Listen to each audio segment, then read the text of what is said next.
You are listening to KLRN Radio, where liberty and reason still reign. Hey, this is John Preston, Marine Combat Veteran and Pacific Records recording artist.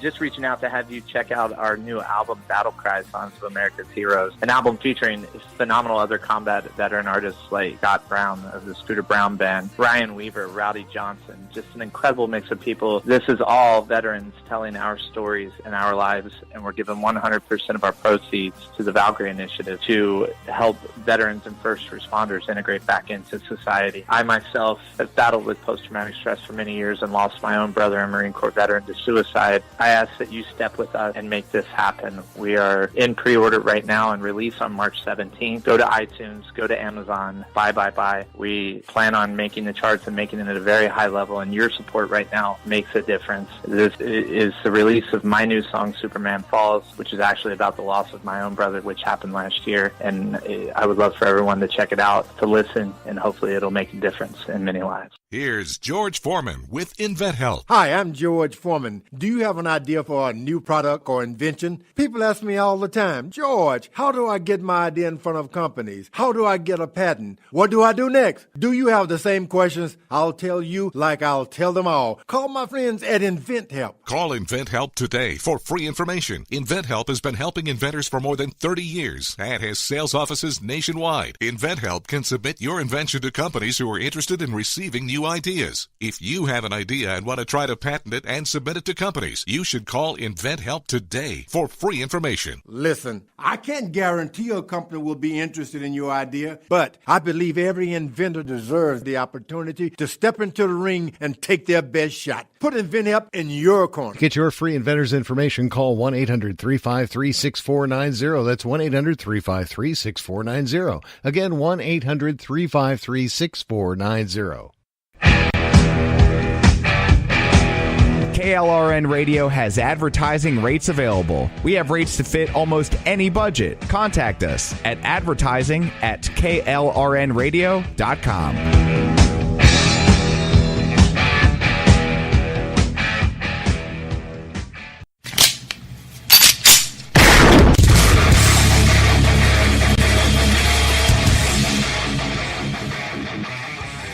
This is Slickery Trigger for Rebel Road Tactical. With proper care and feeding, your pistol will be ready when you need it, there to save your life. Shouldn't your gear be that good? Whether you need a holster for comfortable everyday carry or a tough-as-nails holster for your next training course, Rebel Road Tactical has what you need. Check us out on the web at rebelroadtactical.com. Tired of paying outrageous prices for Viagra? Well, we have great news for you. Now you can finally get Viagra at huge discounts. Healthy Man allows you to save up to $500 on Viagra. Why pay U.S. pharmacy prices of $15 per pill or more when you can get Viagra for less than $3 a pill? Call today and get 40 Viagra pills for only $99. This can cost as much as $600 at your local pharmacy. You can't afford not to call us. If you want Viagra at the lowest prices, never pay $15 a pill pharmacy prices again. Get Viagra for less than $3 a pill. Call 1-800-516-7602 today and save up to $500 and get 40 pills for just $99. Healthy Man is fast, easy, and affordable. Operators are waiting at 1-800-516-7602 to take your call right now. Call 1-800-516-7602. That's 1-800-516-7602. Again, 1-800-516-7602.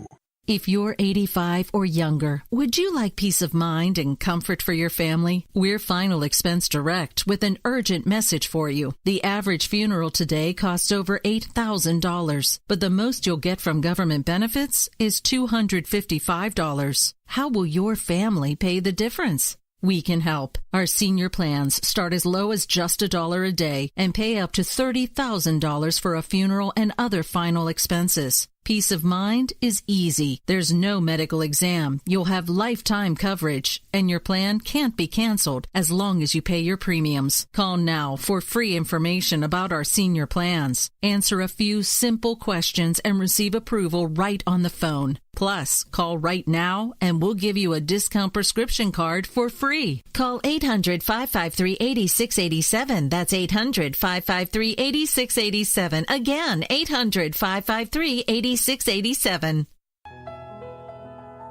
Sometimes we need to slow down and remember the simple pleasures in life. Good coffee, good books, and good company. Come on in. Take a seat. The coffee's just been brewed. Let's see who we have in the coffee shop today. Good day in the coffee shop. Isn't the weather always fantastic in Jesse's coffee shop?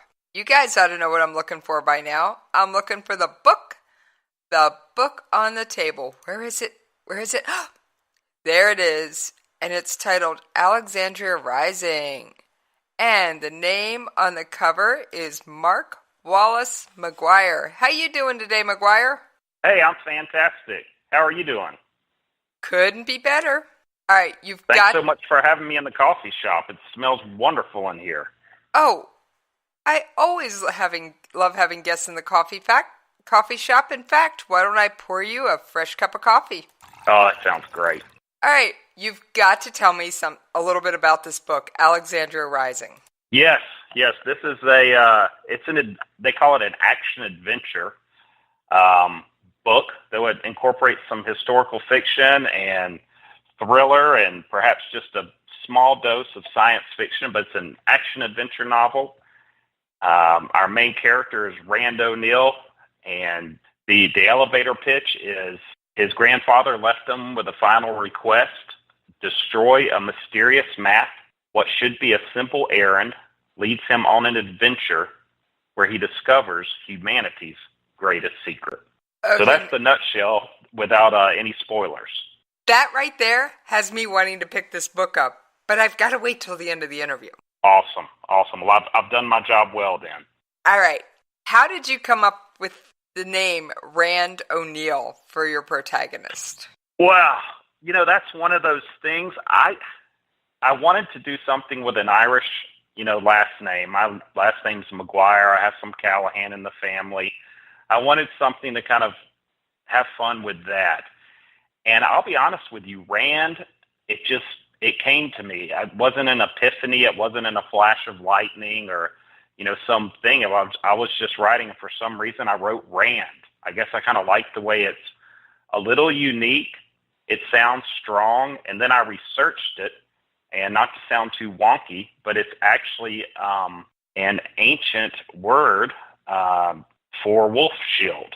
So I thought that was pretty cool. I think that is great, and I love little details like that, because those are the kind of things you can't necessarily work into the book. Right. And I use a lot of symbolism in the book with names. I have a character named Mark Venator, Mark being the god of war, Venator is Latin for hunter.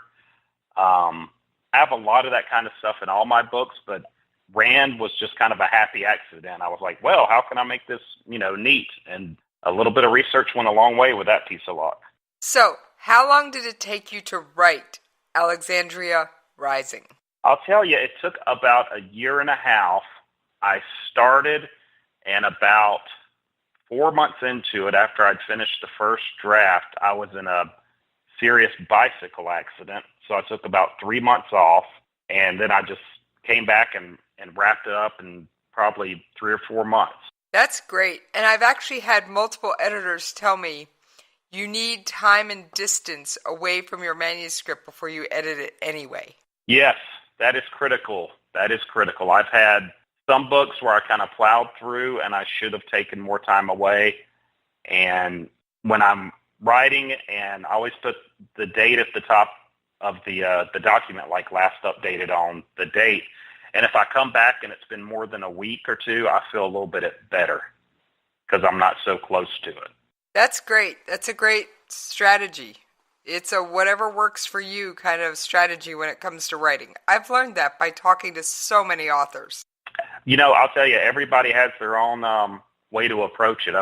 Some folks, it's Beethoven and candles, and some people it's, a strong cup of coffee or whiskey or whatnot.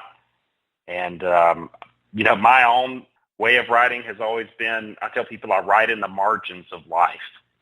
I have a full-time job and 2 boys, and I just write whenever I can. And one day I hope to have the luxury to sit around in a linen suit in a castle and write the great American novel, but right now I just try to squeeze it in when I can. Many authors have a day job, so you are not alone. I know very few that make their living through their books. I'll tell you, I tell people, they say, so, you've sold a lot of books. And I said, well, relatively, yes, I'm happy.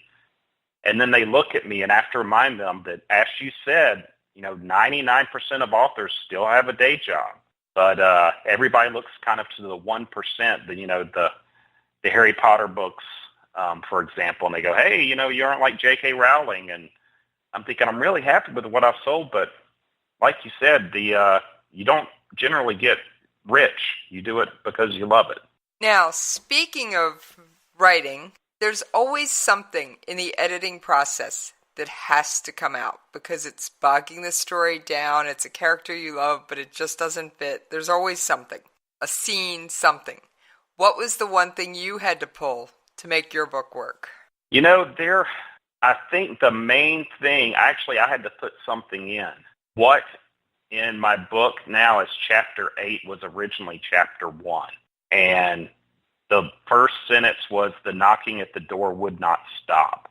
And I loved that way to open the book. I love the immediacy of it. I love the drive of it. But when I went back and, talked with my editor, we were missing a lot of character development. The book moves fast. It has short chapters. So what I had to do was go back and add, 7 chapters. And again, they're short chapters, but 7 chapters of character development. So you could kind of get to know the main character and see how he acted through dialogue and environment instead of just trying to cram it all at one time with the action. Well, if you don't care about the character, you're not going to care about their struggles. So that's a good thing to do. Yes, I think it's paid off. And, a lot of people, no spoilers, but the folks who kind of get the dichotomy of the main character really love them. And the folks who don't get it for either, personal or just because I'm not their cup of tea, they really get angry. But, I would, at least that way they care one way or the other. And, I've had a lot of people, I love this guy and, he's a smart aleck and so, and he's conflicted. And then I had somebody else and they said, he did the wrong thing and I can't stand him. And I said, well, hey, I must have written something right. I'd rather you not like them than just not care, if that makes sense. It makes perfect sense because if the readers don't care, at least to some extent, about the character, what's going to make them want to go on to the rest of the books in your series? Because Alexandria Rising is part of a trilogy, I believe. Yes, it is the first book. The second one is Alexandria Reborn. The third is Alexandria Redeemed, and it was published in March of 2018. So these were a quick flurry of books that just kind of came out back to back to back. And I honestly did not anticipate a trilogy when I wrote the first one, but I was very encouraged and very blessed. Are you one of those writers, when you sit down to write, you have everything plotted out, you know what's going on with the character, you know all the details before you write it, or do you kind of let your characters run away with the story? I let my characters run away. What I do is I'll have a general idea, and then sometimes I'll write the ending first and then backtrack it. Other times I'll write parts and then I'll go back and stitch it together. But I really think it's neat the way you can have a character, and this is a great question, by the way, and then the character will encounter a new situation or will have to adapt, or you'll bring out another part, and then by the end of the book, you're like, this was supposed to be a minor character, one-dimensional, and now he's, a semi-major character, and we've gotten to see different sides of his life. And, I mean, to me, that's the fun part. It's the same with plot. I'm working on a new book now, and I told my wife the other night, I said, I'm really excited. She said, why? I said, I'm near the end. And she said, well, why are you excited? I said, because I don't know how it's going to end. So this is the fun part. This is where you kind of let the characters drive the plot and drive the other characters per se. Well, I have to say, I'm assuming you have your major plot points. You know that thing 1 has to happen, thing 2 has to happen, thing 3 has to happen, but you have no idea how they're going to happen. Does that about describe your process? Yes. And then sometimes I even know how they're going to happen, but then once I get to that point, something changes. If that makes sense, I'll say, say 2 characters, and this isn't in the book, but just off the top of my head, 2 characters are going to escape from a burning house. And then I will start writing it, and I'll turn out, was it an electrical fire, gas fire, or it was a bomb, or was it a, something else? And what if one door was locked? I'll start, and then I may be on a hike, and I'll think, ooh, not a burning house, let's make it a forest fire. So my point is, I have an idea of the device that's going to move the story forward, but I could see something or read something or, just have a spark of imagination, and that can can twist the plot and hopefully make it better. Well, I'd have to say that you're in excellent company for using that style, because my favorite author, and the only one I name on Coffee Shop, is Brad Thor, and he always says he knows that he'll be writing and he knows that something has to happen, but he has no idea exactly how it's going to happen until he sits down to write it. Awesome. Well, I am in good company then. That's great. I know some people, they say, well, what do you mean? And, they think you're crazy. And it's like, no, that's kind of the fun part. So I'll have to drop Brad a note and tell him that. Well, one of his other favorite sayings is no surprise in the writer, no surprise in the reader, no joy in the writer, no joy in the reader. That is so true. I've written some other pieces. I told somebody on another book I wrote, I said every time I wrote it, I had to have a drink. And when I got finished with it and I went and read it, when I wrote it, it was therapy, but it wasn't fun to write, if that makes sense. And when I read it, it wasn't fun to read. And I said, to heck with this. This is terrible. I'm going to go write an action-adventure novel. So you've got to have joy in your work, or why do it? I think that is fantastic advice for other writers out there. Now, you are self-published. What made you go down this path? That's a great question. And I've got a friend of mine, and I'm totally not trying to, backdoor compliment myself, but he gets so mad. He goes, you shouldn't be self-published. It makes me so mad. This needs to be in hardback. And I said, listen, I don't care, blah, blah, blah. But long story short was, I alluded to earlier, I was in a bicycle accident, and I tell people it was not a near-death experience, but it was near enough. And when I got the recovery of my hand back, I said, hey, I'm going to pitch this book, but life is so short. I'm not going to sit around for a year waiting to get the right agent. So I did all the research and the profit margins and the marketing and all that good stuff. And I guess partly out of hubris and partly out of, desperation and, seeing how fast time moves, I said, I'm just going to do it myself. So I set up a quasi-press, and I went through the Amazon platform, CreateSpace, but did all the marketing and all the design and all that myself. And, it's turned out quite well. And talk about eating your own words. I said, I'll never be self-published. I want an agent. I want the prestige. But, when it came down to it, I saw what some of the other folks did for their writers and what they didn't do, and I thought I could do it better.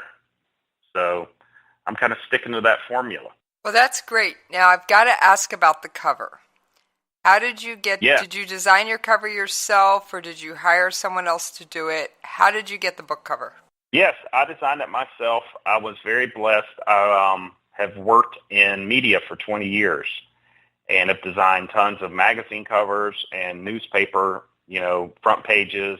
So I had a lot of background in graphic design, and that was very, very helpful. And then for, the cover it's a strange symbol, and I had dabbled in philology and I hadn't created my own language by any means. I'm not that smart as, Tolkien or Le Guin or any of those, but I had come up with a few runes and a few symbols, and I put it on the front of the book. And I have similar symbols on the other books. And if you go onto my website at alexandriarising.com, you can see some of the translations. But I wanted to go with something simple, 3 colors, a matte finish. And again, some of it, I think, was that, wow, life is short, have fun type of mentality. And I thought, I don't want to try to do some crazy cover or hire a bunch of people and have crazy illustrations. And I just want it to be simple and mysterious. So that's why I went with the black and yellow cover. I'd have to say you probably achieved your goal. Well, thank you. Thank you. I had people and they said, what are these runes, or is this a Tolkien rune? And I said, no, it's not. But if you thought it was a Tolkien rune, you paid me the greatest compliment ever. Thank you. And note to listeners, writers should not design their own covers unless they do have a background in graphics. Yes. I spoke to a class a few weeks ago, and that was my number 3 point. And I felt like such a hypocrite telling them that, because I've done that. But I pounded home. I said, guys, listen, I've been doing this 20 years. It's my day job. But trust me, one of the worst things you can do as a writer is design your own cover. And you think I'll save a few $100, but it shows. And I mean, it shows. And then, of course, judge a book by its cover. Well, that's the first thing people are going to see. And I agree with that wholeheartedly. And in our current modern era, not only does that book cover have to look great on the actual book in full size, it has to look interesting and intriguing enough in thumbnail. Yes. I mean, I've seen so many on Amazon. I joke that, and I mean this respectfully, because I know if you're a writer, you've already accomplished something. But I see so many covers, and it's like the same stock photo of a man's chest with a 6-pack, and then something on top of it, and like a transparency of a woman or a house, and I know it's the romance genre, but the thing is, you see that over and over and over again. Number one, you get used to it, so it doesn't stand out in a crowd, and then number two, it's like, how many half-naked men can you really look at? After a while, everything just looks the same. Now, I hope that doesn't sound the wrong way, but there are a lot of romance novels with that on the cover, if you know what I mean. I can I can spot a romance novel from a mile away. Yes, definitely. You got to have that right thumbnail on the screen to get the attention. You do, and like I said, I can spot that romance novel 5 miles away, and there's no other way to explain it. You know what it is. Now, that being said, I'm not going to say that knowing that it's a romance novel is necessarily a bad thing. Right. I'm going to say that knowing it's a romance novel is probably a good thing overall. I mean, granted, because if you're into romances, you know what you're getting into before you get there. And it's probably something you're going to want to read and like and enjoy. Right. Yep, that's a great point. You definitely want to stick out to your audience and let them know who you are. You gotta reach them.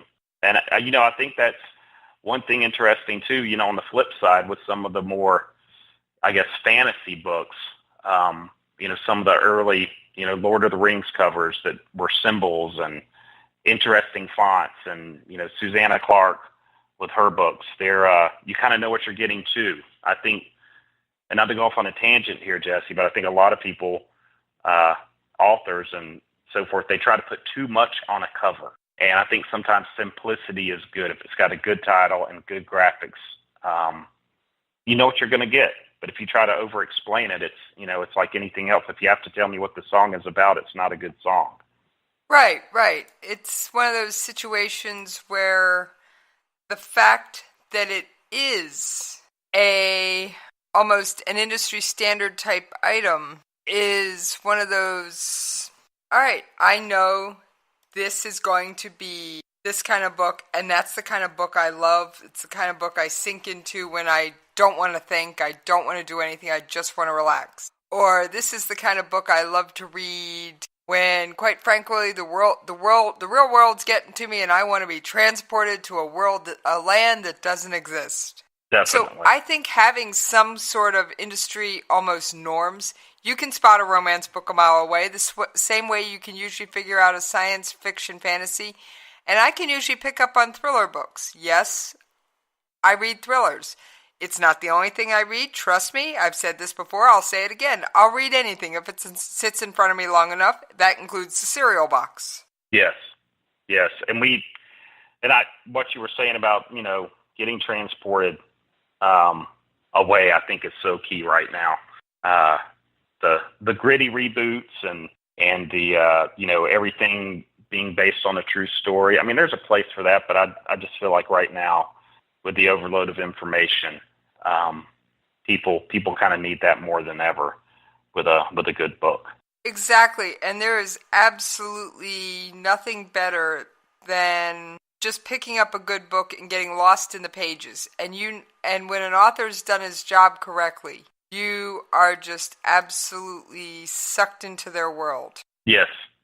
Yeah, it's good when you're taking time, you're carving time out in your schedule to read. And not, just because you want to. Exactly. And again, I'm going to go back to my absolute favorite author. Sorry, folks, but he says so many things. If you don't like you can make more money. You can go out and buy another book. You can't make more time. Right. Yep. Well said. Very well said. And that's the most precious resource I think you give to an author is your time. Because while the money's great and it pays all the bills, but you can always make more money. But everybody has 24 hours in a day, and if you choose to spend a couple of hours going on an adventure with, in your case, Rand O'Neal, that's taking away something I can never replace, I can never get back. Right. I had somebody and they said, well, I sent an email to so-and-so, and of course you didn't email me back. Will you email me back? And I said, are you kidding me? I said, all the time I have spent writing this and with these characters, I am so honored that you would take time to read my book and then email me and ask a question or whatnot. I had that at a breakfast I spoke at. And, I mean, the guy made my day, and he looked at me like, are you serious? And I was like, I am more than serious. I will take you out for coffee to talk about what's in my little crazy world. So I agree with you. It's a great compliment.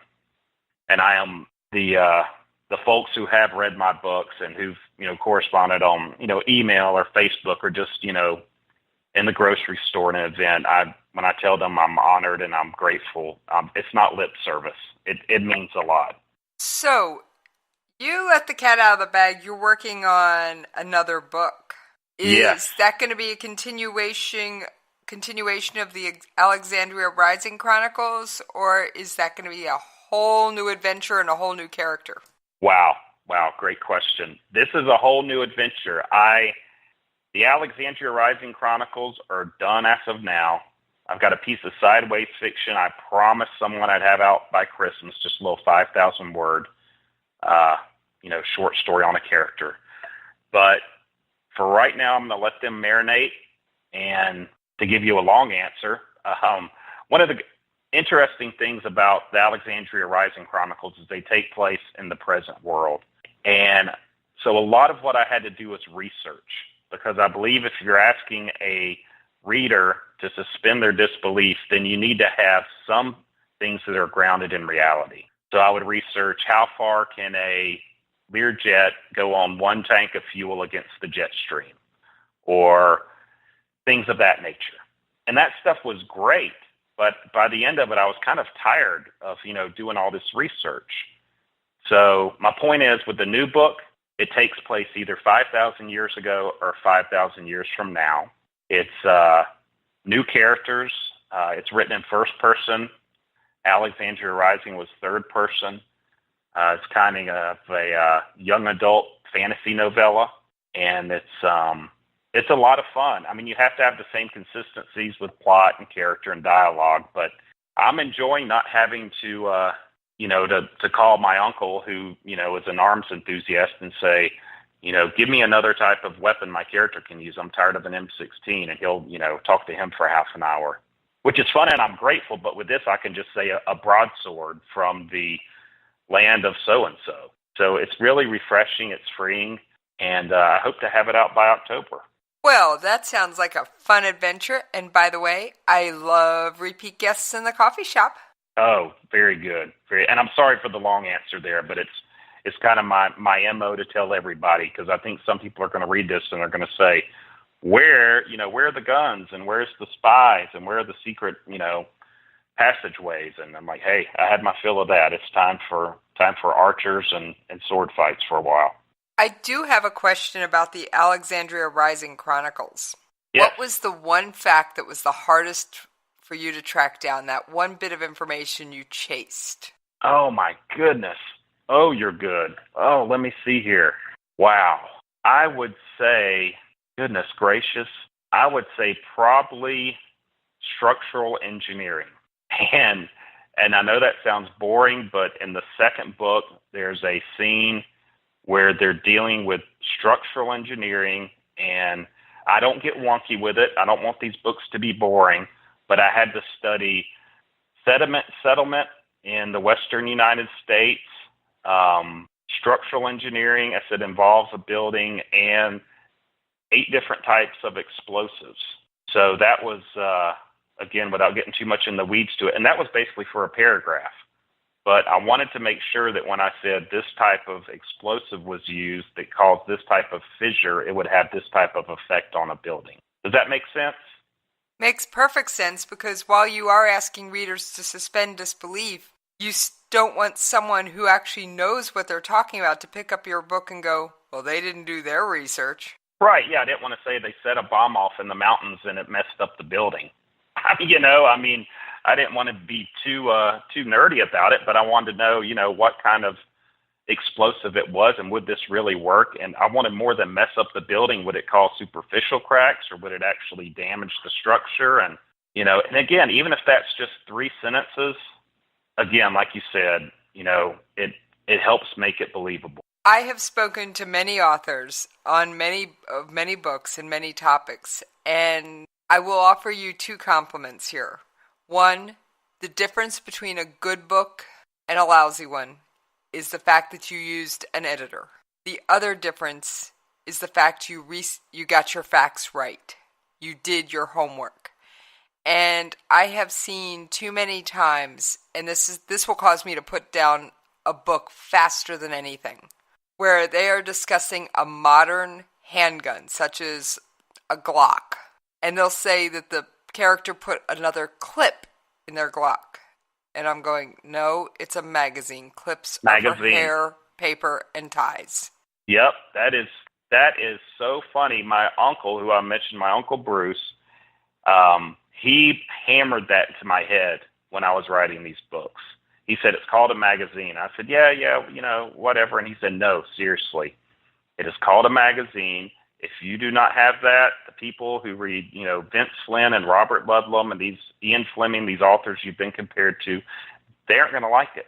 So that is, I am dead serious. He told me that same exact quote about the clips. And of course I used it because I told him, I said, hey, I don't know much about guns. I'm not anti-gun or anything. I don't know, but you do. So, you got to go to the experts.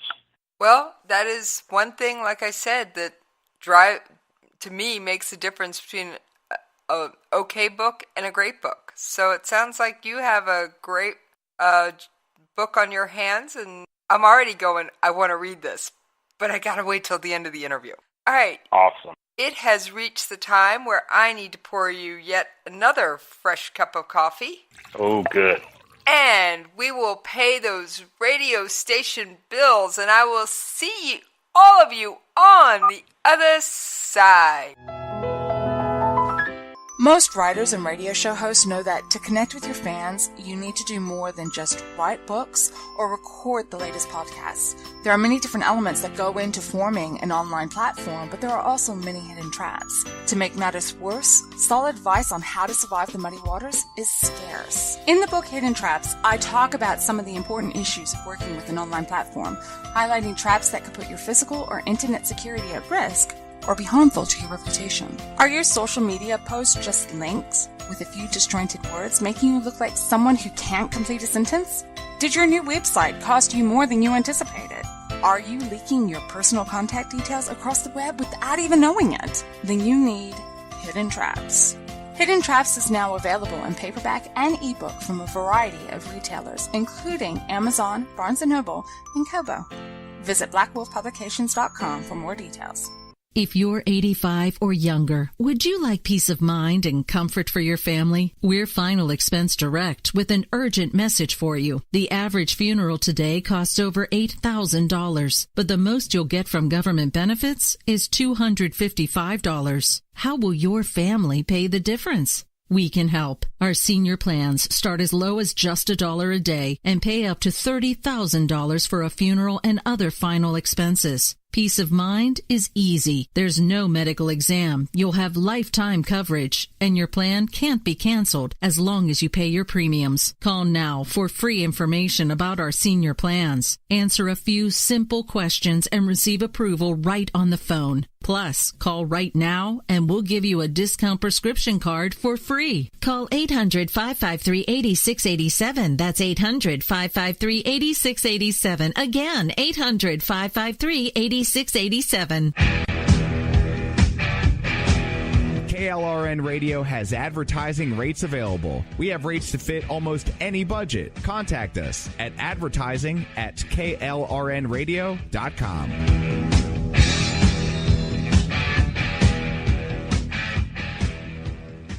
Everyone loves liberty. Our rights come from God, not the government. So why are you letting other people tell you what's best for your health care? Exercise your freedom with Liberty Health Share. Liberty Health Share is a community of people who voluntarily share one another's medical costs. Liberty Health Share is founded on the idea that most people truly want to help one another. Healthcare sharing allows members to do just that as a true community that supports one another in times of need. Liberty believes people should make decisions for themselves and their families. Members are able to take back the freedom to make their own decisions about their health care. Freedom from guilt or doubt about how your money is used. You have the freedom to direct your health care, not to be dictated to by bureaucrats. Stop letting others tell you what to do and join a community of like-minded people. Exercise your freedom. Join Liberty Health Share and take back the control of your health care while helping those around you. Call Liberty at 855-58-LIBERTY. Again, that's 855-58-LIBERTY for more information, or you can check them out at libertyhealthshare.org. Again, that's libertyhealthshare.org. Sometimes riders feel lost, unsure why a passage may not be working. It takes another set of eyes to help us nurture our writing into full maturity. At Black Wolf Editorial Services, we strive to enable writers to develop and grow, offering manuscript critiques and line edits through a mentoring editorial style. We also offer assistance on generating a writer's bio for your websites. Black Wolf Editorial Services, nurturing your writing into maturity. For a full list of services, visit blackwolfeditorial.com. Well, thank you all for hanging in there with me while we paid those radio station bills. And I'm going to pour myself a fresh cup of coffee. And we are going to get back to the conversation with Mark Wallace Maguire, who goes by Maguire, by the way. All right, Maguire, I got to ask, your main character, Rand O'Neill, since we're talking coffee shop stuff here, does he drink coffee? And if so, how does he take his coffee? Yes, Rand drinks coffee, and he drinks a lot of it, usually however he can get it. But his perfect way he likes his coffee is a strong cup of coffee. I mean, I guess in a perfect world, like a French roast or a Colombian bean, and with 2 creams, no sugars. Sounds delicious. Now, your main character, Kent, you said he's more known for the scotch. Is he a single malt scotch snob or just your average scotch drinker? Just average scotch. Also to think of it, he is a wine snob though. And this just occurred to me because we were talking about research. And it's either an 1873 Bordeaux he brags about in the book. And so he's a bit of a wine snob as well, but usually, Scotch neat is his preferred drink, which, a little bit of a cliche, but some cliches work. Sometimes they're classics and you like to play with them. That's right. Now, does Kent drink coffee too? he's only at breakfast once, and one thing interesting is we never see him eat. And he does the thing where he will entertain Rand, or he'll be with other guests eating, but we never actually see him eat.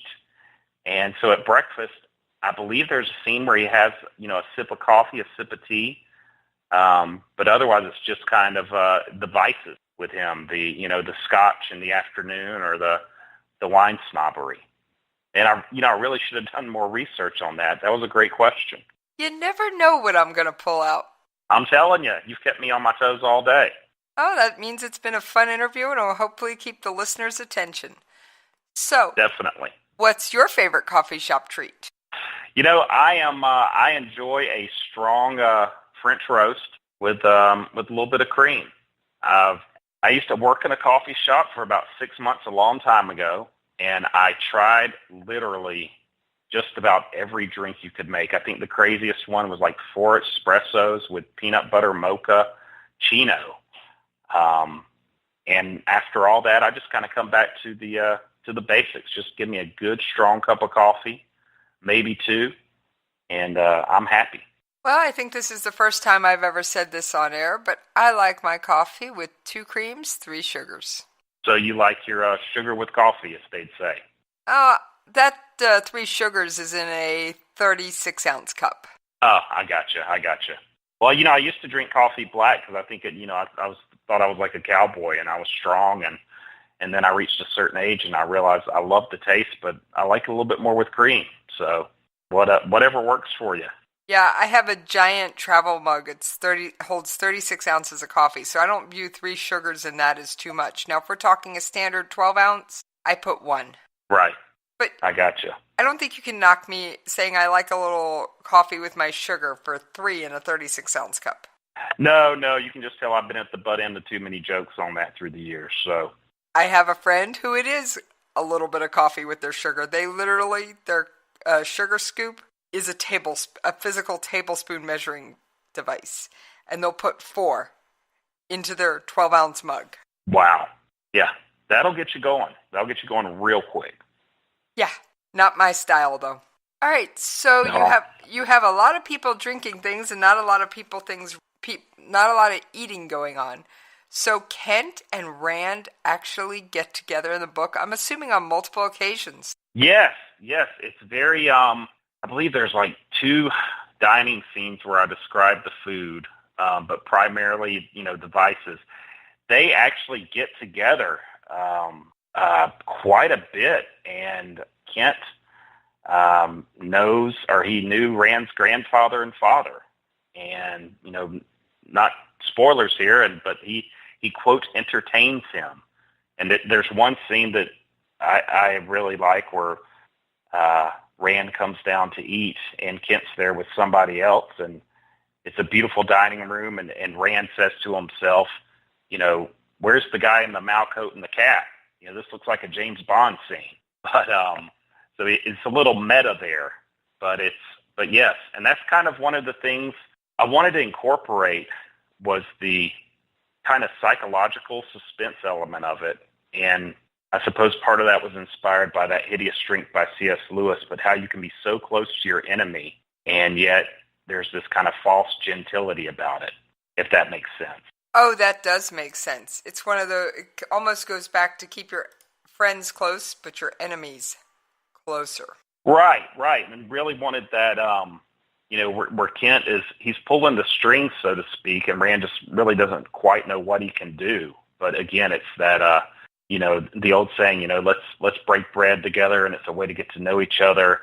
And, our defenses are down. You read that kind of like in cultural psychology, and this is kind of the flip side of that where, we're going to break bread together, we're going to have a drink, and you don't know if I just might reach over and kill you. So I kind of like that driving suspense, not knowing what's going to happen, the false civility, over the kind of animalistic urges. Well, it's one of those things. There's the old saying of have a smile for everyone you meet and a plan to kill them. That's right. And I think this is the only show I could probably say that on out loud and get away with it. So it's an old plot device. Right. It is not meant as a threat. Right. No. It's just, yeah, I gotcha.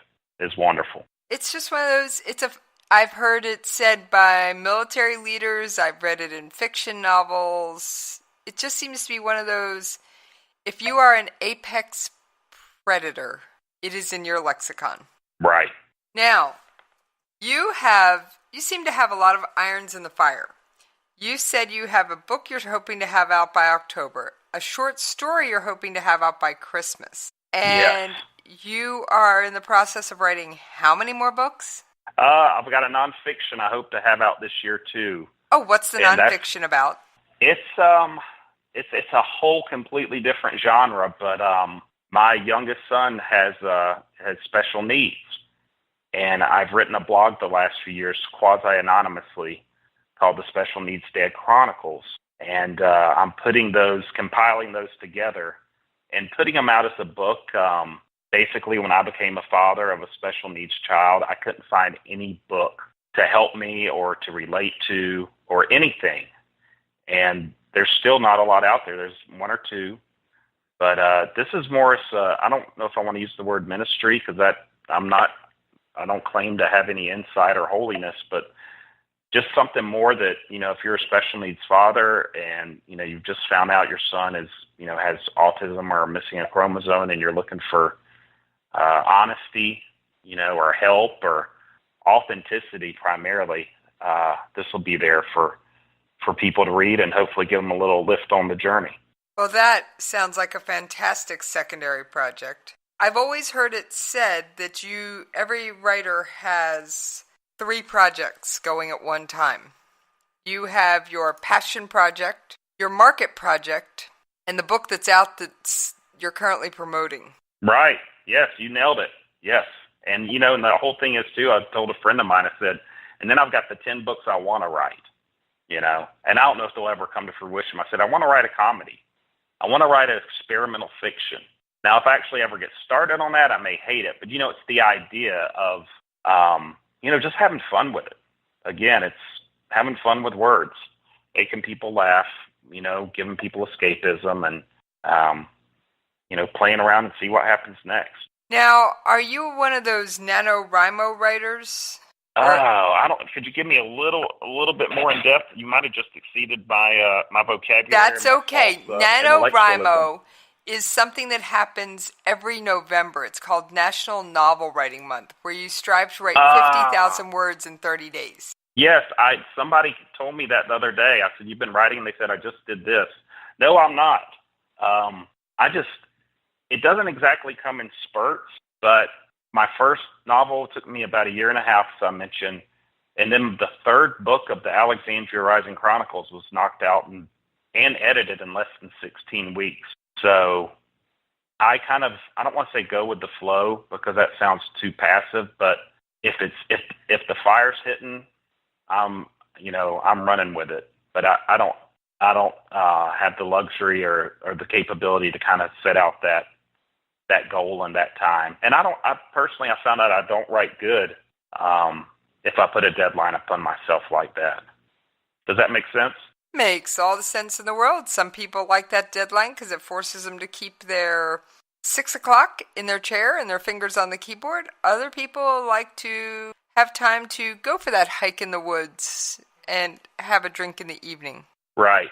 I mean, if I'm on fire, I can, knock it out of the park. But, some people say you have to write every day. No, you really don't. I'm a little different because I worked as a journalist for so long. But, if it's not happening, I don't believe you have to force it. And I know there's a ton of college professors who would think that's blasphemous. But at the same time, I'd rather spend 5 minutes writing something good than 3 hours just writing something you're going to hate. Well, I'd rather spend 5 minutes reading something great than 3 hours reading something I never want to see again. That's right. Yes, the old thing where someone said, hey, I'm doing a novel. How many words do I have for a novel? I said, you don't.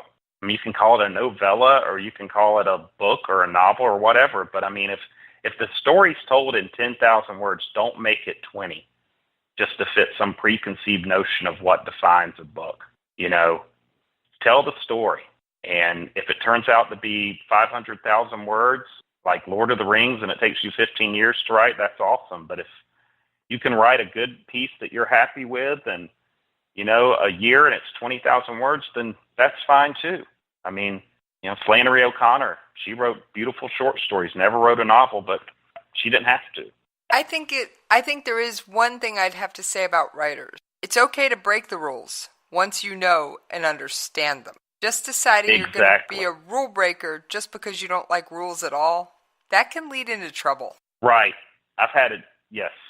It's, it's the same with painting. People forget about painters when they see, Picasso or whatnot. But if you look at his early work, he had to learn light and angle. He had to learn how to paint traditionally. It's the same with writers. Is you can write, and break the rules, but if you just start out, just using offensive words or, colorful words, shall we say, just to be different, or if you're breaking rules just to break them, I mean, it's going to show. And I think that's the way with all the arts, whether it's painting or writing or music. You got to learn how to play rhythm and blues before you do psychedelic rock, and you got to learn how to write a standard, Jack went to the store in the cold rain before you can, write about the fury of the rain beating on his cold skin. So I agree. All right. So by the way, I do want to say I think it's great that you are attempting to fill that need for fathers of special needs children. Well, thank you. And again, I write this at the beginning of the book. I call it the Pilgrim's Preamble. And I say, I don't have a monopoly on truth. I don't have all the answers. But this is something I wish would have been there for me. And it's, really a lot of it is just honesty and is about anger. But I think, psychologically, if you're, father to a special needs child, you have a lot of anger, and you need to know that that's okay. You need to hear that from someone who's not a member of the clergy or a psychologist. You need to hear it from another dude, per se, to say, hey, I've been furious too. I've been mad, because I've had a lot of special needs fathers reach out to me, through the blog through the years, and they'll say, I am so glad to read this. I had a night where I just sat in the corner and cried alone. But I couldn't tell anybody because I felt I wasn't masculine or I was overwhelmed. And I think, when people, sometimes the best comfort is not someone saying, here's how to cure why you're hurting, but it's somebody saying, it's okay that you're hurting. I hurt too. So, I hope, again, if only 100 fathers and their families buy it, but it helps get them through the night, then I'm happy. Well, I think that's fantastic. And when will that nonfiction book be out? Sometime this year. I know I said October and Christmas on the other ones. Those are the hard deadlines, but this one, I hope by June, but because I'm really doing light editing, because it's a compilation of blog posts, so I'm not rewriting anything. Some of it is painful to reread, so I don't want to delve back in there. But my plan right now is to have it for a proofreader by the second week in April, and then it's pretty short. It's only around 20,000 words. So my plan would be to have it out by June or July. Okay, that sounds like something to look forward to if you are among the people that would have interest in that book. All right, so we've got October for your next fiction. Do we have a title for that one? Yes, we do. Unless someone comes along and whacks me over the head with a better one, it's called In Pursuit of the Pale Prince. In Pursuit of the Pale Prince. That one sounds intriguing. Definitely does. Yes, I hope so. It was one of those that came to me, and the more I thought about it, the more I liked it. And I like the verbiage, in the title. I consciously, I didn't do it, but I think with Alexandria rising, it's an action. It's not Alexandria, to rise or will rise. It's rising, and I think the pursuit adds something that might be a little catchy, and of course the alliteration you can never go wrong with. Oh, alliterations are just such fun. That's right. All right. Is there anything else you'd like to bring up that I haven't covered? Wow. The one thing I will say is if you like the books, there I have done a lot with multimedia. And if you go to my website, alexandriarising.com, or you go to YouTube, I have probably 10 videos, 10 films, and it's not me talking. They tie into the book. Like I have a lost film from a 1963 mission that failed. And I have interactive appendices. The books have appendices, and if you go on my website, you can click on the appendices, and it'll take you to the research. So if you click on, say, Dr. Virgilius, it'll take you to someone reading part of Dante's Inferno, where Virgil was a guide. So I really want to make this a multimedia experience. There's also an album of music associated with the book. So, it's just for fun. So you can see short films, you can listen to the music, there's some free sideways fiction. So I just want to make it enjoyable on many levels for everybody. Sounds like quite the blast. Now, I do have to ask, do you have any plans of putting this out in an audiobook? I have been vacillating on that, and I'm still vacillating on it. I love audiobooks just because I used to commute about 2.5 hours a day, and I am still vacillating on it. I don't know. I would like to. It's just kind of, I'll make a decision one day. That's a terrible answer. That's a very non-committal answer, but that's the best I can do right now. That's okay. Now, the last thing I do with every guest, and trust me, I'm eyeing that copy of Alexandria Rising on the table, is please give everyone your social media contact information. Yes, thank you. You can follow me on Facebook at Mark Wallace Maguire author page. I have a dedicated author page, and it's a great page. It's not just, obviously I'm going to put what I'm doing now up on it, but all the content is not just pictures of me. I have clues and excerpts and all kinds of neat stuff like that. At Twitter, not as much as I should be, but it's at Wallace Maguire. And Instagram is Alexandria Rising 73. And again, those all have a lot of keys and clues and giveaways. And again, I try to make it fun and interactive and not just self-centered. Well, it sounds like a blast. Now we have reached my favorite part of the episode, where I like to thank Maguire for joining us in the coffee shop today. Thank you so much for having me. This has been so much fun. You really had some great questions. Well, thank you. And I hope I answered them well, because you just about stumped me on a few of them. I like to ask questions I think other readers would want to know the answers to. Now, a few of them, I will admit, are coffee shop specific, but I like to bring out things that the author might want to know. Peel back the layers of the onion a little bit and take a peek behind the curtain. This has been fantastic. Just a great afternoon. I really appreciate it. Well, as this episode comes to a close, I am going to get to finally pour myself a cup of coffee, grab that copy of Alexandria Rising off the table, and as always, you can find me at jessyscoffeeshop.com, and you can catch me on Twitter at Radio Host Jesse. And now I'm going to settle down into the pages of a great book, and I will see you folks next time in the coffee shop. The crew members at Raising Cane's only cook to order, which means they don't cook your food until you order it, for the freshest possible chicken fingers, fries, and toast. Be a back-to-school hero with Raising Cane's. Come in store, and you'll also get a 10-day sample of Double Wear Longwear Foundation in your perfect shade. Quantities are limited, so don't miss the Estee Lauder free gift. Now through August 23rd at Dillard's and Dillards.com.